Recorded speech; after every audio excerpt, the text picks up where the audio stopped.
Olá, amigos, então bem-vindo a todos. Eu sou Charles Boeira, estou aqui para falar um pouquinho sobre espiritualidade na era de Aquário.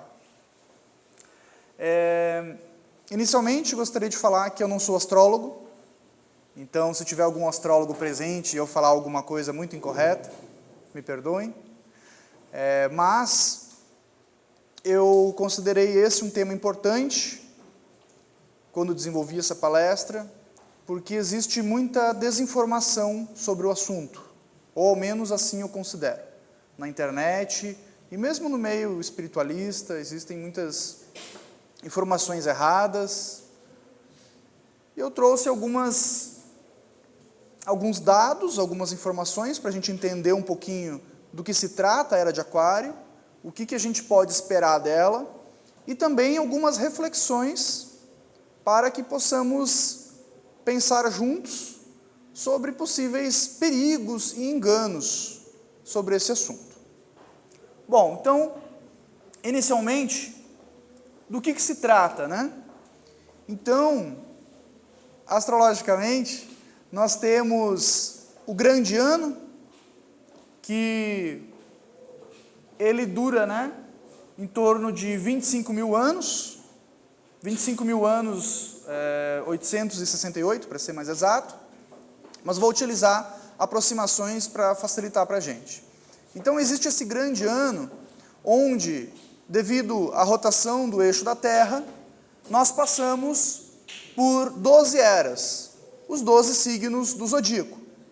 E quando terminam essas 12 eras, elas se repetem, né? E assim a gente vai seguindo num ciclo. Cada era dura em torno de 2000 anos. Então, ao longo da história conhecida da humanidade, nós passamos por algumas eras. Eu vou citar algumas, agora no início da apresentação, e falar algumas características delas, para que a gente possa identificar, de acordo com os acontecimentos históricos, e em que era que nós estávamos, qual foi a influência que nós recebemos. Porque é isso que acontece durante uma era astrológica. Então, nós recebemos uma influência, a força daquele signo se expressa na humanidade.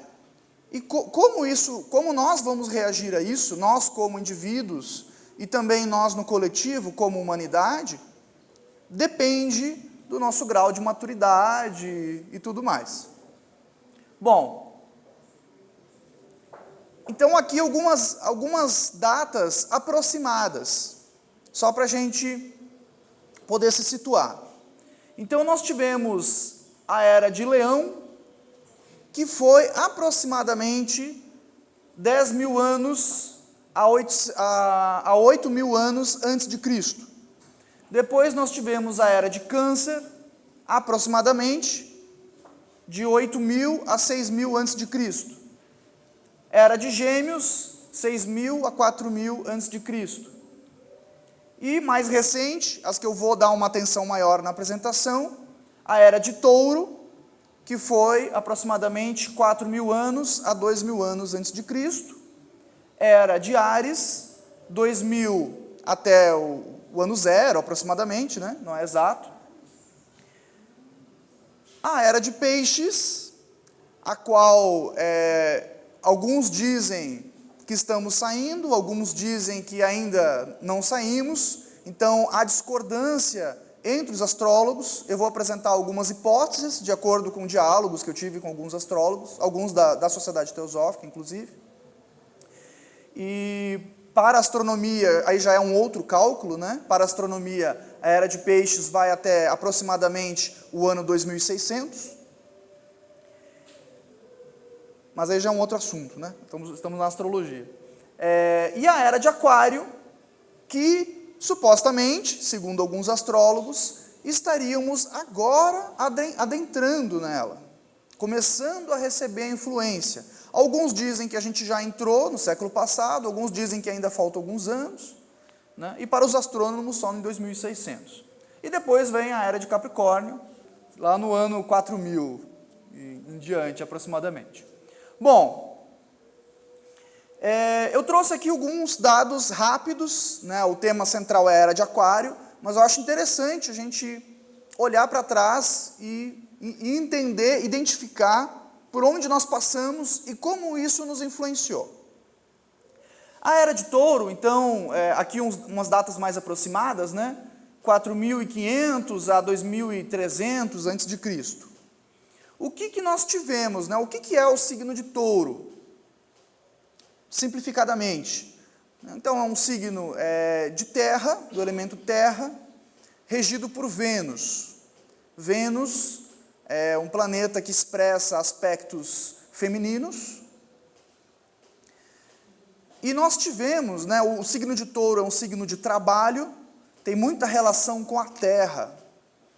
E o que nós temos nesse período?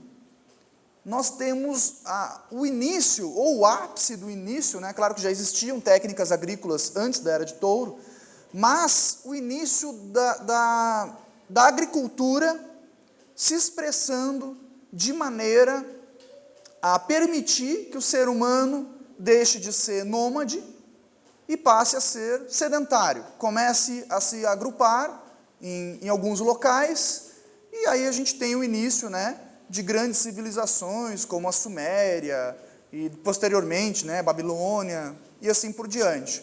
O que permite que o ser humano consiga, né, se estabelecer num local é ter abundância de alimentos. E isso graças à agricultura. Então nós temos essa grande influência do signo de Touro nesse período. Um signo de trabalho relacionado à terra, e com esse aspecto feminino no sentido de cuidado, né? Então, o cuidado com a terra, o cuidado com os animais. E nós temos grandes civilizações que a gente ouve falar, né, em histórias, em mitos, mas que nós sabemos que existiram. Como por exemplo, a antiga cidade de Troia. Troia era cercada por muros.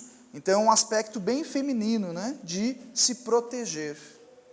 E nós temos também as grandes tradições de culto à deusa. Porque como eram comunidades basicamente agrícolas, é de se esperar que as suas divindades também tivessem esse aspecto relacionado à agricultura. Então, o que depois, né, a igreja veio chamar de paganismo, embora paganismo é um termo, não é muito adequado, né, para essas tradições, mas é assim que a gente conhece geralmente. Então, essas tradições com aspecto de reverência ao sagrado feminino, algo que até hoje, né, já está meio que voltando, né, tem muitas iniciativas resgatando alguns aspectos dessas antigas tradições, tem o seu apogeu nesse período. Então, coloquei um resuminho aqui, Era de Touro. Então, construção de grandes cidades, agricultura, sistema matriarcal em muitas comunidades, culto a Deus e divindades agrícolas. Então, só para a gente ter um apanhado do que foi aproximadamente. Bom, inclusive, esqueci de citar, né, muitas divindades com representações de animais e também de touro, né, que era o signo regente daquele período. Que depois algumas dessas divindades, né, foram até endemonizadas pela igreja e transformado em demônios. Por isso que a gente tem a figura, muitas vezes, de um ser maligno com chifre de touro e perna de boi, né? Vem um pouco dessas mitologias que depois foram deturpadas, né, de certa maneira. Era de Áries. Então, nós saímos de uma era com aspecto mais feminino, regido pelo planeta Vênus, né? E depois entramos em um signo regido pelo planeta Marte. Então, é o oposto, né? Um signo muito masculino, e enquanto a influência de Touro levava a humanidade a a construir cidades, a construir muros, a se proteger, o signo de Áries, né, pelo contrário, na mitologia, o deus da guerra, ele nos leva ao conflito, à conquista, à invasão. Então, com isso, nós temos grandes culturas militares que começam a se expandir, a conquistar territórios. Uma observação, então, essas eras astrológicas, perceberam que elas ocorrem ao contrário da roda zodiacal? Então, geralmente, né, a gente começa no signo de Áries, depois vai para o signo de Touro, depois vai para o signo de Gêmeos. As eras ocorrem ao contrário. Então, se passou pela era de Gêmeos, depois entrou na era de Touro, e aproximadamente 2300 a.C., até mais ou menos 190 a.C., nós passamos pela influência do signo de Áries. Então aqui nós temos, né, acho que um acontecimento histórico, mítico e histórico ao mesmo tempo, que ali se mistura a parte mítica e a história juntos, mas se sabe que a cidade existiu, já se encontraram as ruínas.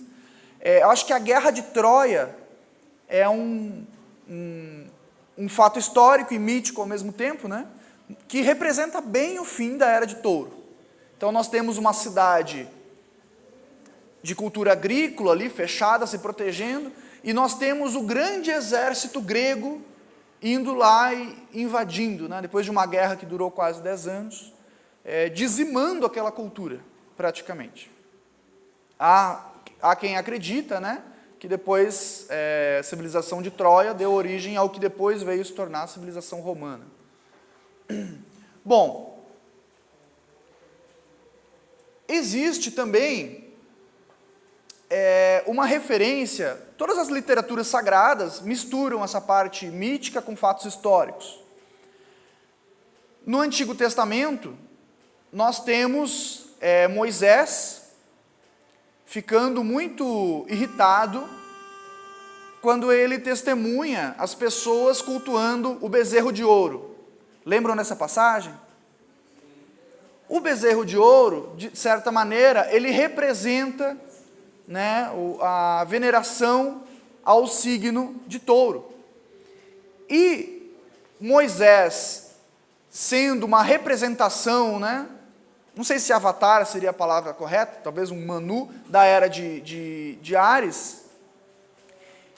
Inclusive, o Deus, quem, né, já estudou o cristianismo, o Antigo e o Novo Testamento, notam que há uma diferença no comportamento do Deus do Antigo Testamento e do Deus do Novo Testamento. Já repararam isso, né? Que o do Antigo Testamento ele é um Deus mais combativo, né? Até agressivo, digamos. Então ele traz o dilúvio, ele tem, né, os próprios ensinamentos de Moisés são muito diferentes dos de Jesus. Porque um representa a era de Áries, regido por Marte, enquanto o outro representa, vou falar daqui a pouco, a era de Peixes, que tem um outro aspecto. Então, o próprio Deus de Moisés, ele traz esse ímpeto de Áries, que não que seja ruim. Áries é o primeiro signo do zodíaco, ele faz movimentar a roda do zodíaco.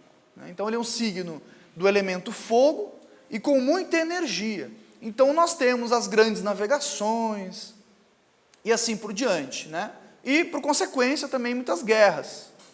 E migrações de povos, né? Então, povos que saem de um local e vão para outros. Então, aqui tem uma representação, né? Então, Moisés ali, ele chega a quebrar, né, uma das tábuas ali onde estavam os 10 mandamentos, de tão pé da vida que ele ficou ali com o pessoal cultuando, né, o bezerro de ouro. Então, claro que é uma representação alegórica, não quer dizer que historicamente foi exatamente assim, mas fica aí para trabalhar a nossa psique, né, no campo dos mitos.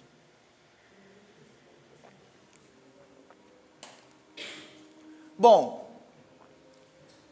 depois da era de Áries, nós temos a era de Peixes, que, né, estamos saindo, mas ainda recebemos boa influência do signo de Peixes.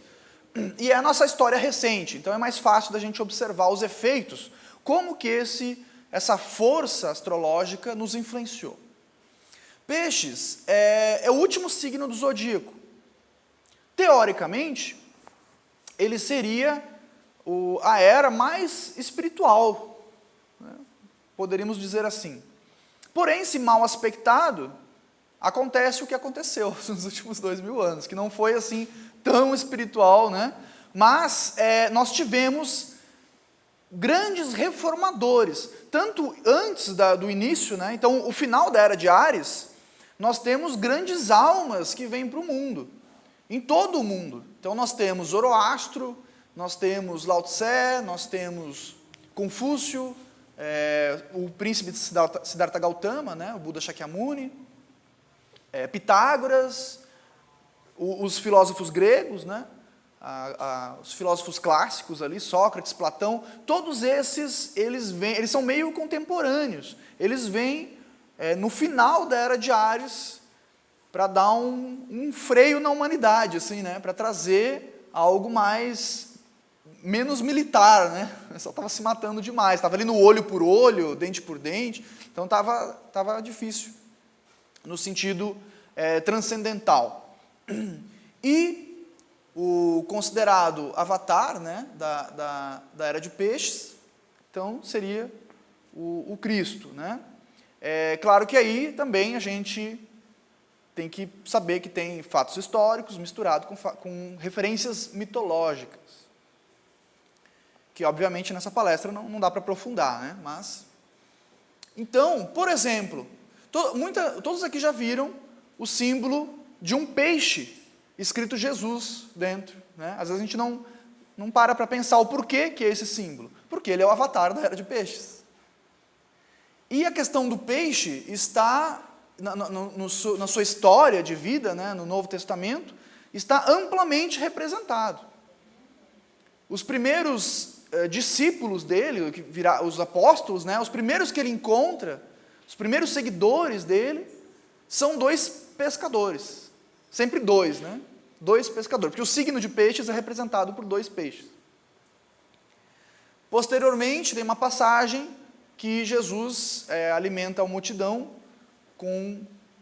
faz a multiplicação dos pães, né? E ele alimenta com 2 peixes. Então, novamente, você tem essa referência. Bom, mas por que se era para ser tão espiritual, né? Por que não deu tão certo assim? O signo, ele é uma força. E como que a gente vai trabalhar isso depende do estado que nós estamos, de maturidade espiritual e etc., né? Cultural e assim por diante. O peixe, ele vive dentro da água, né? Um signo de água. A água, geralmente, simbolicamente, ela sempre representa nossas emoções. Então, essa espiritualidade da era de peixes, ela foi bastante passional, bastante emocional. O signo de peixes tem isso, ele mergulha, né?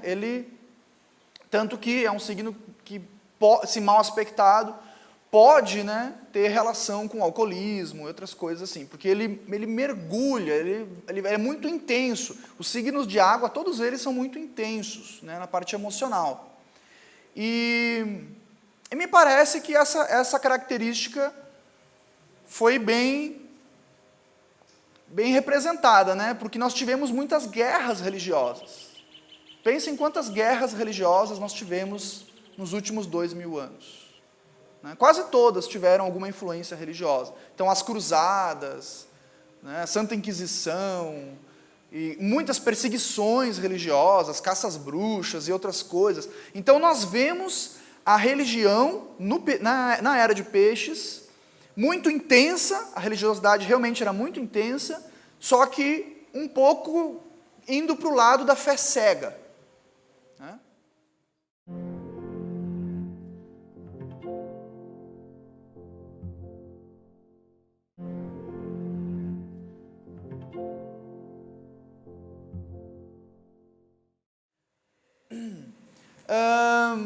Existe uma passagem no Novo Testamento em que Jesus anuncia que depois da era dele viria a era de Aquário.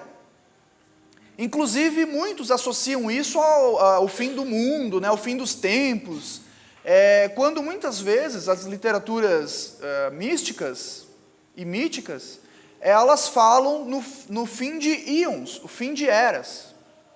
Não necessariamente o fim do mundo, né, mas o fim de períodos. A humanidade vai se desenvolvendo, o planeta vai se desenvolvendo em ciclos. Termina um ciclo, começa outro.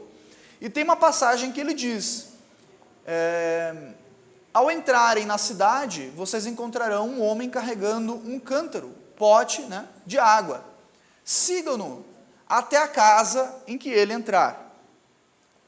Esse homem carregando esse pote, né, é o signo de Aquário, é uma representação comum do signo de Aquário. Então sigam-no até a casa, ou seja, a casa de Aquário, a casa do signo, que é onde supostamente estamos entrando agora. Ou já entramos. Eu consultei um astrólogo bem conhecido, né, do meio teosófico, o Ricardo Lindemann, e ele me disse que a transição entre duas eras dura pelo menos 70 anos. Ou seja, é uma transição, não é assim, nós dormimos na era de peixes, acordamos na era de Aquário, agora tudo vai mudar. Existe também muita fantasia quanto a isso, achando que tudo vai mudar muito rápido. Claro, é rápido, mas leva muitas décadas e vai progredindo. Aí tem a questão dos decanatos. Então, cada signo, né, tem primeiro, segundo, terceiro decanato. O ápice, né, da era de Aquário seria o segundo decanato, que é aproximadamente lá pelo ano 2600, que é também quando a astronomia diz, né, que iria começar a era de Aquário. Então, 2600 é uma data relativamente... Há uma grande expectativa por essa data. Mas não estaremos mais aqui. Estaremos, talvez sim, né? Não nesses corpos, talvez, mas talvez nós estaremos por aqui, se não ali, mas depois. E há referência na literatura teosófica sobre esse período aí. Bom, então a questão da era de Aquário. A grande discussão, começou ou não começou? Quando que começa? Segundo alguns estudiosos, né, do cristianismo primitivo, o início do cristianismo, a era de peixes não começou no que a gente considera o ano zero, ou o ano 1. Né, ano zero não existe, né, o ano 1. Mas, aproximadamente um século antes. Por isso que a era já teria terminado. Né? Então, estudiosos, né, de evangelhos apócrifos e outras referências dizem que, inclusive, Jesus histórico teria nascido, na verdade, no ano, aproximadamente, né, lá pelo ano 100 a.C. Enfim, mas são rumores, né, a gente não sabe exatamente, mas o que tudo indica é que a era de Aquário começou no século passado.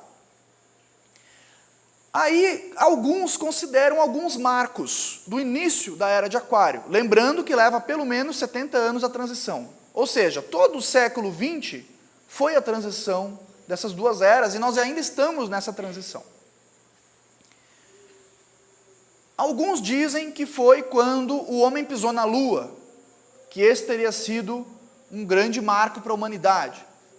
Outros dizem que foi quando se inventou a informática, quando inventaram o primeiro computador, porque também tem relação a tecnologia com o signo de Aquário. Já vou falar um pouquinho sobre isso. E o Ricardo, né, quando eu conversei com ele, ele disse que para ele foi quando o ser humano conseguiu romper o átomo, que foi algo muito significativo para nós, né? Foi uma mudança de paradigmas gigante. A visão que nós tínhamos da realidade mudou completamente. Bom, mas de qualquer maneira, estamos na transição. E o que nós podemos esperar dessa transição e o que nós podemos observar? Acho que todos aqui concordam que tivemos uma grande mudança no mundo do século XX para o século XXI, certo? Nós passamos pela era industrial, que já foi uma grande mudança no mundo, e entramos na era da informação. E temos aí a tecnologia da informação, com a informática, com os smartphones, com a internet, que mudou tudo que a gente faz. Mudou como que a gente trabalha, como que a gente se comunica, como que a gente vive. Claro que não é só isso que representa a era de Aquário, mas são indícios de uma grande mudança. Nós passamos por uma grande mudança. Nós passamos uma mudança de eras, não só astrológica, mas também histórica. Saímos lá da era agrícola, entramos na era industrial, passamos pela era industrial, entramos na era da informação. Há estudiosos que dizem que já saímos, inclusive, da era da informação, estamos entrando em uma outra era que não sabemos ainda identificar exatamente. Vamos saber daqui a um tempo, que ainda está meio confuso, né? As mudanças estão muito rápidas. Bom, essa velocidade nas mudanças tem muita relação com Aquário. Então nós passamos ali no resumo que eu fiz, né? Por um signo de terra, depois um signo de fogo, depois um signo de água e finalmente um signo de ar. Signo de terra tivemos agricultura, de fogo tivemos conquistas, guerras, navegações. Signo de água tivemos a religiosidade, uma certa passionalidade. E com o signo de ar, o que nós podemos esperar? O ar sempre está associado ao pensamento. Então nós entramos na regência de um signo mais mental. E muito rápido também, né? A questão da internet, a velocidade da informação. Então, a tecnologia da informação, ela tem muita relação com isso. Dificilmente nós conseguiríamos inventar coisas como a informática, a internet, nessas outras eras que eu citei, né? Precisaria da leveza de uma era de ar para que o pensamento estivesse livre o suficiente e rápido o suficiente para navegar como a gente faz, né, com essas tecnologias. Bom, claro que não é só isso, não é só a informática e a internet que define a era de Aquário. Os signos de ar, de maneira geral, são signos muito sociáveis. Aquário, por muitos, é considerado o signo da amizade. Isso também tem a ver com a maneira que nós conduzimos as relações na era de Aquário, né? Nós começamos a ouvir falar, claro que isso não quer dizer que todos vão aderir a essas tendências. Eu estou dizendo que essas tendências fazem surgir novas maneiras de se relacionar. Então a gente ouve falar em poliamor, né? Pegar, mas não se apegar. É muito aquariano isso, né? O aquariano, o aquário é um signo muito livre, muito da liberdade. E muito inventivo também. Quando eu era criança, eu tinha um álbum de figurinhas dos signos. Eu sempre gostei de astrologia. E eu lembro que o de Aquário parecia o professor Pardal, assim, ele estava cheio de coisas, né? Inventando coisas. Ele é um signo muito inventivo. E é isso que a humanidade está fazendo nesse momento. Nós estamos inventando coisas, nem sempre benéficas para nós. Inventamos também tecnologias de guerra, mas inventamos muitas coisas que são muito legais, né? O signo de Aquário também, todos os de ar, né? Mas estamos falando especificamente do de Aquário nesse momento. Ele adora quebrar regras, ele quebrar paradigmas, né? E ele tem uma certa aversão a instituições, que não é completa. Existem, na astrologia, né, existem 2 planetas que estão influenciando esse signo de Aquário. Assim como tinha no signo de Peixes também, né? Então, o signo de Peixes, também você tem a astrologia nova e a astrologia velha, né? A tradicional e a moderna. No de Aquário, a gente também vai ter essas 2 influências, já vou falar sobre isso. Então nós temos aspectos que mal equilibrados, né? Aqui, claro, é uma brincadeira, eu achei na internet essa imagem, achei engraçado, né? Então, aspectos, né, do signo de Aquário, né? Não gosta de se sentir preso, não gosta de ser obrigado a fazer as coisas, 100% rebelde, cabeça dura. Claro que não é exatamente isso, mas é uma brincadeira. Então, essa necessidade de liberdade que nós vimos muito, por exemplo, no movimento hippie. Lembra do movimento hippie? né, década de 70, anos 60, anos 70, o como se falou nessas décadas em liberdade. Se falou muito em liberdade. E não só naquele momento, depois também, né? Enfim, tudo isso são evidências dessa influência de Aquário em nós. Só que só a influência de Aquário não vai fazer todo o trabalho sozinho. Nós temos que aproveitar bem essa força e tomar alguns cuidados, né?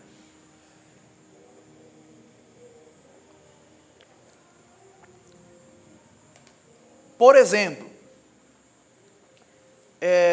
dentre as fantasias da era de Aquário, tem até músicas, né, para a era de Aquário.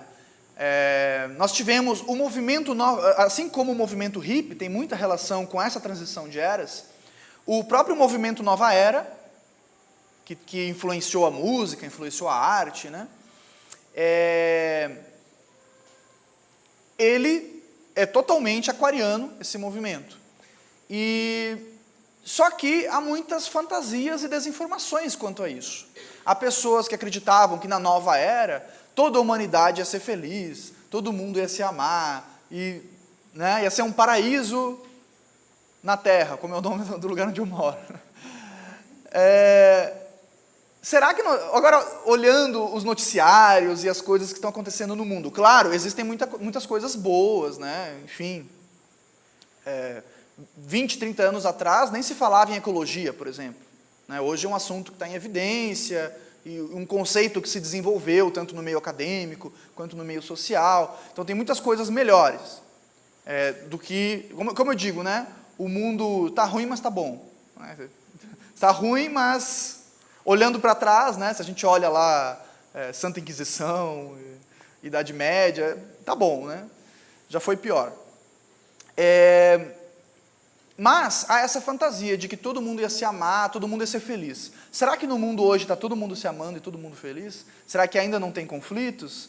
Será que ainda a gente não tem muito trabalho interno e externo para fazer? Porque esse desafio da nova era, né, da era de Aquário, ele é duplo. A gente tem o desafio interno e o desafio externo. Até eu já ouvi gente me falando assim, mas com tudo o que está acontecendo no mundo, como é que se encontra tempo para cuidar, né, da espiritualidade, do mundo interno, das questões internas? Mas é que se não trabalhar as questões internas, o externo não muda, não modifica. Porque os problemas da era de Aquário não é no reino vegetal e não é no reino animal. O problema de todas as eras, né? O problema está na humanidade. Tá, em como a gente conduz os nossos pensamentos e as nossas emoções, que por consequência, as nossas relações e assim por diante. É o ser humano que faz guerras, né? Não são os animais, não são as plantas. E tudo mais, né? Então o conflito começa internamente e se reflete externamente. Então nós temos um duplo desafio aí para trabalhar. E um dos desafios, então aqui eu coloquei, né, uma tabelinha com os planetas regentes de cada signo. Isso aqui a gente acha, né, facilmente na internet, não é nenhuma informação nova. E a gente tem ali que o signo de Aquário é regido por Urano. Só que isso na astrologia moderna. Porque na astrologia clássica, não se conheciam os planetas após Saturno, né? Porque eram muito distantes, não eram possíveis de serem observados a olho nu. Não são possíveis, né, de serem observados a olho nu. Então, Netuno e Urano não eram conhecidos da astrologia clássica. Então, Peixes, que é regido por Netuno, ele tinha a regência de Júpiter, né? E Aquário, que é regido por Urano, era regido... Aí como assim era regido, não é mais? Era regido por Saturno, né, na astrologia clássica. Acontece que os dois planetas estão influenciando. Então, Aquário, ao mesmo tempo que recebe a influência de Urano, que é um aspecto bem espiritual, bem livre, né, bem contra instituições, contra modelos rígidos, institucionais, por exemplo, e outros, né, de pensamento rígido também. Ao mesmo tempo, a gente tem a regência de Capricórnio. De Saturno. Saturno que rege Capricórnio também, né? A gente tem a regência de Saturno, que é um planeta super conservador, é Cronos, né, na mitologia. Então é o deus do tempo. O Cronos na representação simbólica, é como se fosse um velhinho, né, um velhinho de barba branca ali, mais conservador. Então nós temos essas duas influências.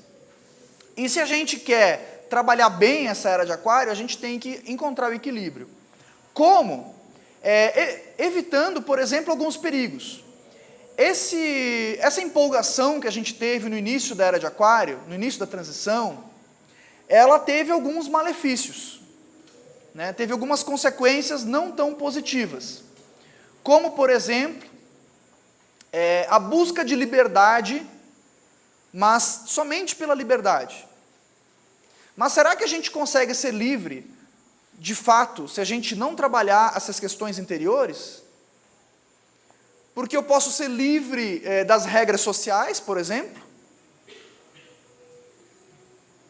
É proibido ir ali fora, ficar nu em lugar público. Então eu quero ser livre e vou lá fora tirar a roupa. Será que é só isso que é liberdade? Né? Será que é só contrariar as regras sociais? Mas se eu continuo sendo escravo dos meus desejos, será que eu sou verdadeiramente livre?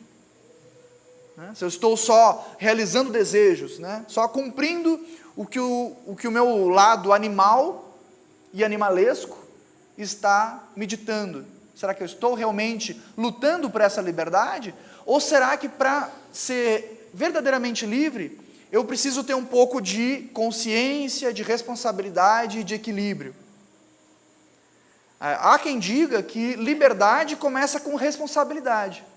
E é justamente essa influência de Saturno que a gente precisa aproveitar na era de Aquário. Então, ter esse ímpeto aquariano que nos permitiu, por exemplo, separar religião do Estado, né, que algumas décadas atrás sabiam que a religião católica era oficial do Estado brasileiro. Por isso que temos tantos feriados católicos e nenhum feriado de outra religião, por exemplo. Graças, né, a esse ímpeto da energia de Aquário já nos influenciando, a gente conseguiu separar as duas coisas. Não, religião para um lado, cada um pode ter a sua, e Estado para o outro lado. Com isso a gente tem muito mais liberdade. Então a gente tem que aproveitar esse ímpeto, a gente só não pode cair no erro de ser irresponsável com essa liberdade e talvez não aproveitar, né, os benefícios dessa mudança. Aqui eu trouxe algumas imagens, então, né, de algumas conquistas da era de Aquário, digamos, ou evidências da transição. Então, o rompimento do átomo, né, a invenção da informática, a internet. E aqui algumas características. Então, a aversão a instituições, busca de liberdade, invenção, tecnologia, comunicação e amizade.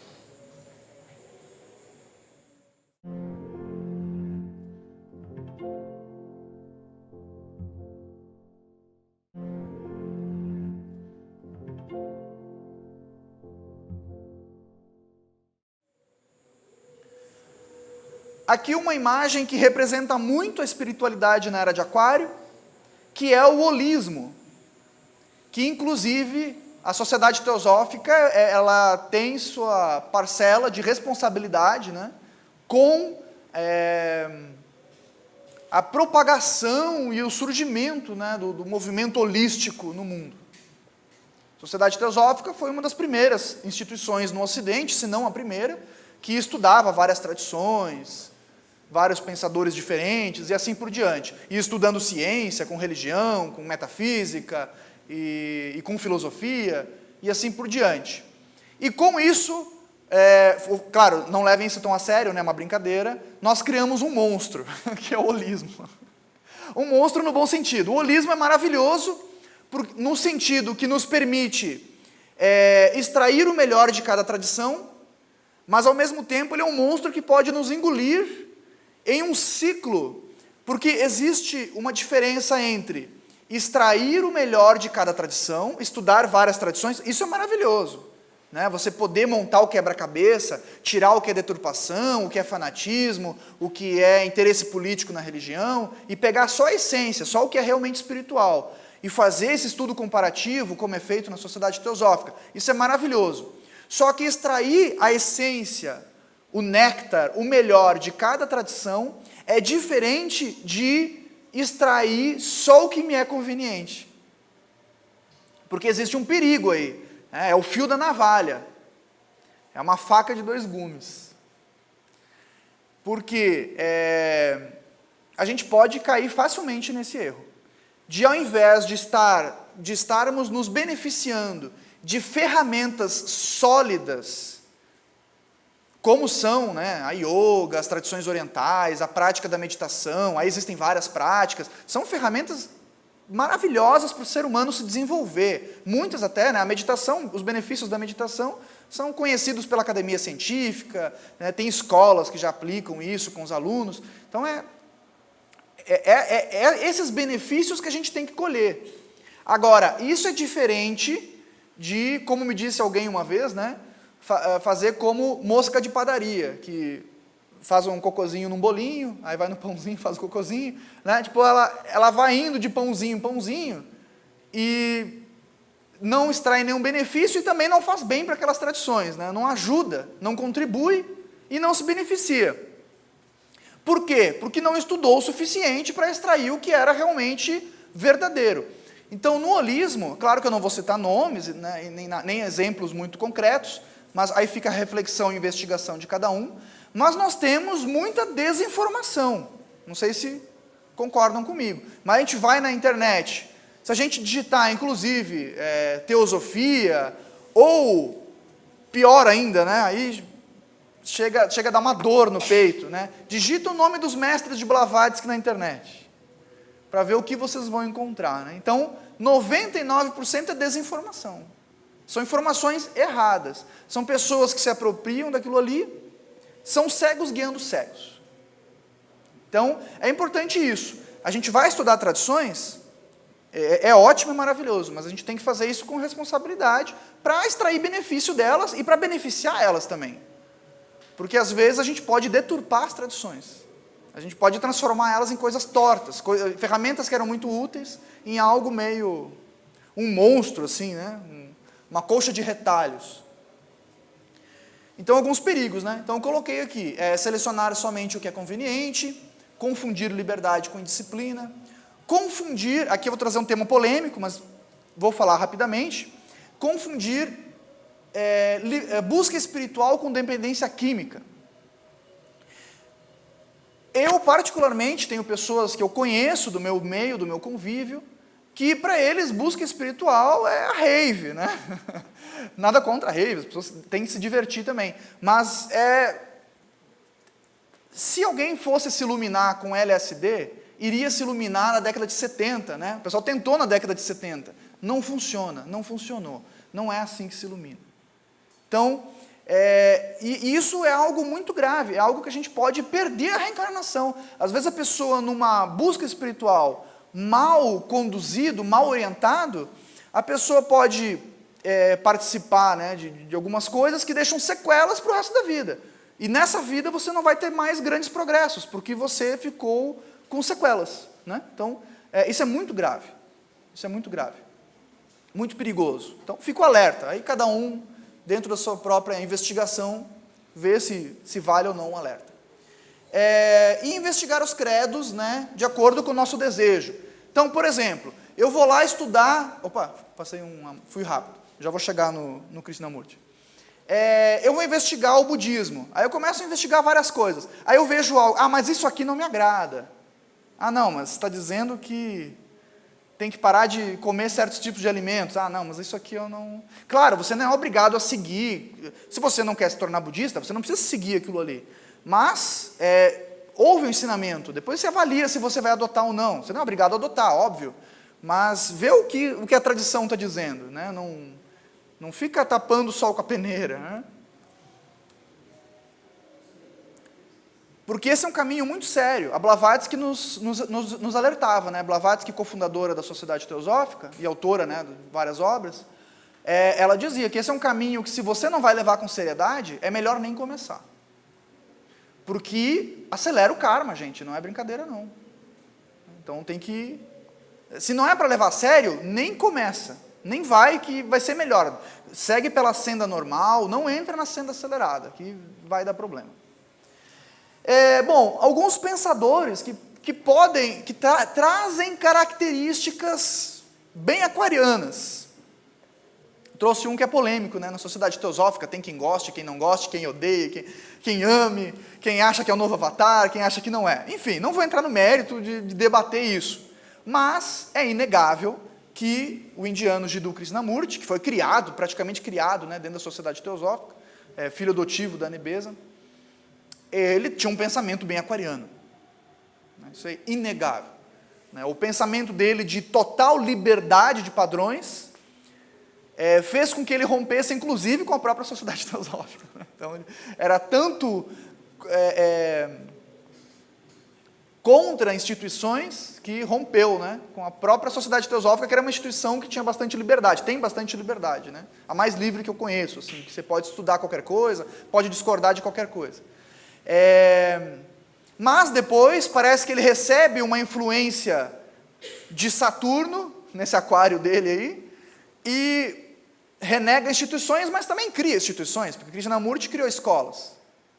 Então ele dizia também que grupos, né, não ajudavam, mas estudavam em grupo, né, criava escolas. Então vejam que alguns impulsos aquarianos, eles têm que encontrar um equilíbrio. Também não é bem assim, né?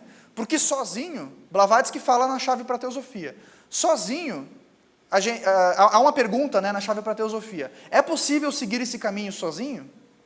E ela diz, possível é, mas a chance é 1 em 1000 que vai falhar, porque são muitos perigos. Então, a gente precisa da sanga, a gente não precisa reinventar a roda, tem as tradições para a gente buscar orientações, para nos inspirar, né, nos grandes santos, nos grandes místicos, nos grandes filósofos, e assim por diante. Então, nós não precisamos sair do zero, mas também não precisamos ficar presos a modelos rígidos, é isso que Krishnamurti está nos dizendo. Então ele traz um pensamento bem aquariano e muito interessante, né? Há quem goste, há quem não goste.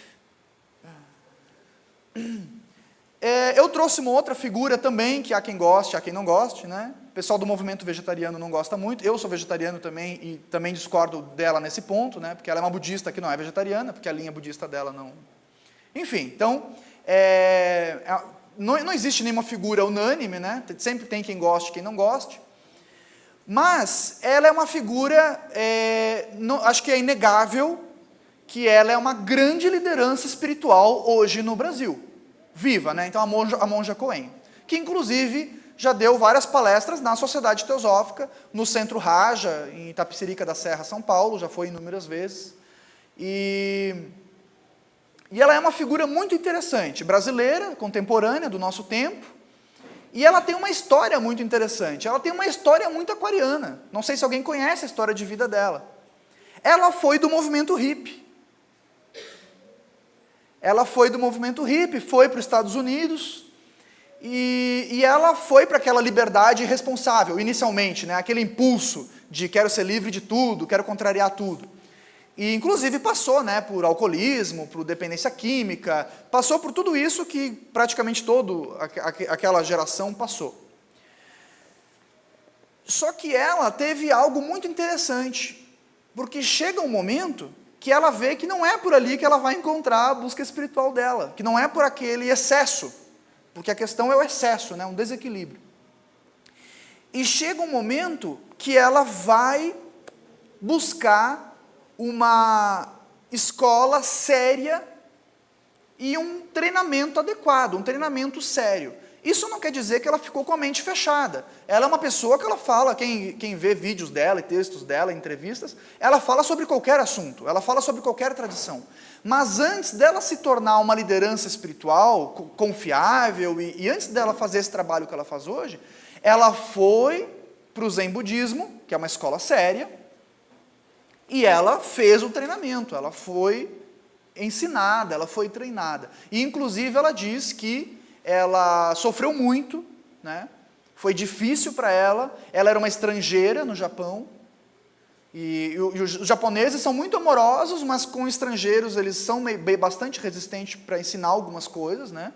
Então eles não é tão... O oriental ele tem essa questão de preservar o ensinamento, né? O Tibete era fechado há pouco tempo, né? Precisou uma guerra para abrir o Tibete, uma guerra terrível, né? Para mostrar o budismo tibetano para o mundo.